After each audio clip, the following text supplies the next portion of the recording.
আপাতত 1 বছর শ্রমশ্রী প্রকল্পের মাধ্যমে মাসে মাসে আর্থিক সাহায্য পাবেন পশ্চিমবঙ্গের পরিযায়ী শ্রমিকেরা, এমনটাই জানিয়েছেন মুখ্যমন্ত্রী মমতা বন্দ্যোপাধ্যায়। তিনি বলেছেন, পরিযায়ী শ্রমিকেরা রাজ্যে ফিরলেই প্রথমে তাদের হাতে এককালীন 5,000 টাকা তুলে দেওয়া হবে।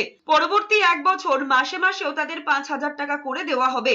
মমতা বন্দ্যোপাধ্যায় বলেছেন, যারা ফিরবেন তারা ভ্রমণ সহায়তা সহ এককালীন 5,000 টাকা করে পাবেন। পুনর্বাসন ভাতা এটি। এর মানে 1 বছর নতুন কাজের ব্যবস্থা না হওয়া পর্যন্ত আর্থিক সাহায্য দেওয়া হবে। মুখ্যমন্ত্রীর কথায় উৎকর্ষ বাংলা আছে, সেখানে স্কিল ট্রেনিং দেওয়া হয়। ফিরে আসা শ্রমিকদের কার কি দক্ষতা আছে সেটা দেখা হবে।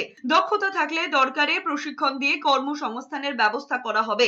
এছাড়া জব কার্ডও দেওয়া হবে। কর্মশ্রী প্রকল্পে 78 লক্ষ জব কার্ড দেওয়া হয়েছে। এছাড়া লোনের ব্যবস্থা রয়েছে। পরিযায়ী শ্রমিকদের সঙ্গে সঙ্গেই খাদ্য সাথী কার্ড দেওয়া হবে। স্বাস্থ্য সাথী থাকবে। বাড়ি না থাকলে কমিউনিটি কোচিং সেন্টারে থাকার ব্যবস্থা করা হবে। স্কুলে ভর্তির ব্যবস্থা করা হবে ছেলে মেয়েদের। কন্যাশ্রী শিক্ষাশ্রীর সুবিধাও পাবেন। এই প্রকল্পের সুবিধা কারা পাবেন?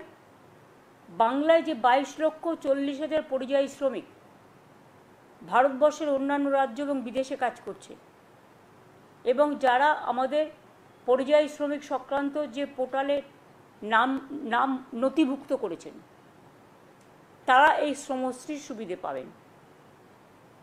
কিন্তু অনেকে আছে যারা হয়তো নাম নথিভুক্ত করেনি, তারা নথিভুক্ত করতে পারে।